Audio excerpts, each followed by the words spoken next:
بعد الفيديو ده مش عايز اشوف حد بيدافع عن حسام حسن. تعال اسمع كده. لما مشيت من النادي المصري كابتن حسام انا كنت بطالب ان انا امشي كل شويه، مش عارف ايه، عاوز العب. ايوه. قام بيقول لي كان هو السبب اللي ما العبش عشان ما اروحش التجمع المنتخب.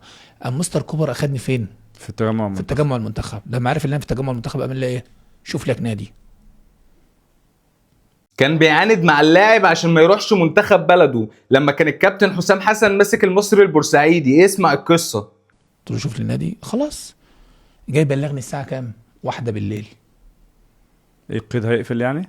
لا مشاني قال لي امشي من المعسكر شوف لك بقى نادي. ما خلاص ما المنتخب اخدني التجمع. بيمشي لاعب الساعه 1 بالليل بيقول له روح شوف لك نادي عشان راح المنتخب بس. اخدني التجمع. طبيعي لما انت تمشيني الراجل لما يعرف ان انا مشيت مش هياخدني المنتخب. بالله عليكم دي عقليه تمسك منتخب مصر؟ دي عقليه تمسك منتخب مصر؟ لا انت بتهزر. اقسم بالله ده حصل. وخلي بالك وفي شو هو بيكرهك يعني، بيكرهك قوي كده يعني وخلاص مؤذي يعني. برضه عاوز اوصل. انا ما اعرفش ده ليه. هات لي سبب. قال لك انت رحت المنتخب لا امشي عشان يمشوك من لا المنتخب يعني لما عارف ان انا في التجمع. طب ما انت رحت خلاص التجمع حتى لو ما فيش نادي. ما انا باجي لك اهو. ما انا جاي لك. لما انا مشيت لما رحت القايمه والقايمه اعلنت قام هو عامل ايه؟ عامل مع الموقف ده. مشيت الساعه كام؟ لقيت الكابتن محمود جابر جاي يبلغني الساعه 1 بالليل. طبعا لما انا واحد يجي يبلغك ان انت تشوف نادي انت طبيعي تعمل ايه؟ مش هقعد. هتروح. وانت قاعد فين يا كابتن؟ في برج العرب. برج العرب ما فيش صريخ ابن يومين. ماشي. مين اللي هتروح له هناك ولا مين اللي هيوصلك؟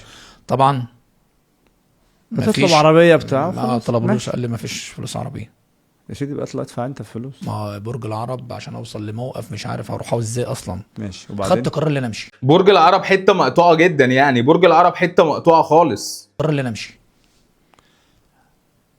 الله يمسيه بالخير احمد شكري كان بيلعب معانا ساعتها. وبيسا العامل راجل محترم. ايوه. ما سابنيش. قال لهم قال لي يا كابتن انا هوصلك. قام شكري قال له خد عربيتك يا كابتن. بيسا قام اخدني موصلني الموقف. مشيت الساعه 2 بالليل من الموقف. اخدت عربيه مخصوص بيجو ودفعت فلوسها وروحت. كان الطريق ده ساعتها ايه؟ صحراء. ما انت جاي من برج العرب لبورسعيد. ايوه. وصلت الساعه هنا روحت وخلاص. قمت تاني يوم اتمرنت على البحر. عندنا احنا البحر طبعا. مالكش دعوه بقى خلاص. ليه بقى؟ انا بتمرن. الله برافو عليك. ايوه. قعدت 3 ايام لغايه ما اروح ايه. طبعا انا في الفتره ديت كان بعدها ب3 ايام ماتش الاهلي. لعبنا احنا الاهلي. طبعا الراجل برضو ما شافنيش في التشكيل. طبيعي بقى رايح التجمع. وانا داخل الباب الفندق كان التريمف. لقيت محمود فايز وكوبر بيندولو واسامه نبيه. كابتن اسامه نبيه.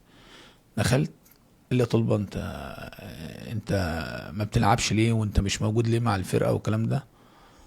انت مبعوث فيك جواب من النادي المصري اللي انت مش حاضر تدريبات. شوف تخيل الجاحد بيعمل ايه يعني. تخيل العقليه دي بتعمل ايه.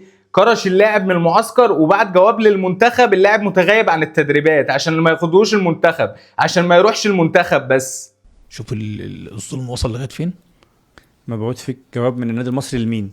للمنتخب. للاتحاد الكوره. راح لاتحاد الكوره وممضي عليه من رئيس النادي اللي انا منقطع عن التدريبات ومش ملتزم ولا بحضر ولا الكلام دوت.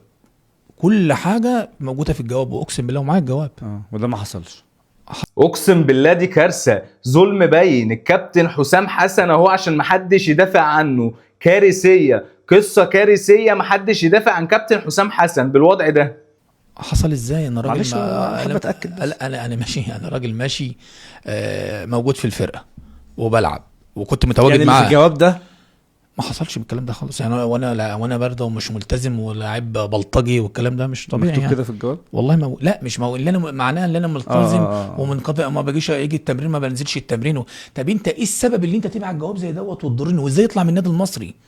ازاي يطلع من مجلس الاداره اللي كان موجود وانت ما عملتش حاجه خالص؟ اقسم ولا بالله رد على الكابتن حسام ولا الهوا ولا اي حاجه خالص. اقسم بالله كل اللي انا طلبته اللي انا امشي عشان العب عشان اروح ايه منتخب. لا كنت لكن تمارين بتمرن كويس جدا. بموت كل اللي نفسي. في الجواب ده كذب يا كابتن. يا جدعان احنا عارفين حماده طلبه كان بيلعب في الزمالك وعارفين عامل ازاي. حماده طلبه لعيب مجتهد جدا وملتزم جدا. هو بس الفكره في الظلم اللي اتعرض له. شفتوا الظلم بقى. محدش يجي يدافع عن كابتن حسام. محدش يجي يدافع عن كابتن حسام حسن. شايفين العقليه بقى اللي ماسكه منتخب مصر. شايفين العقليه.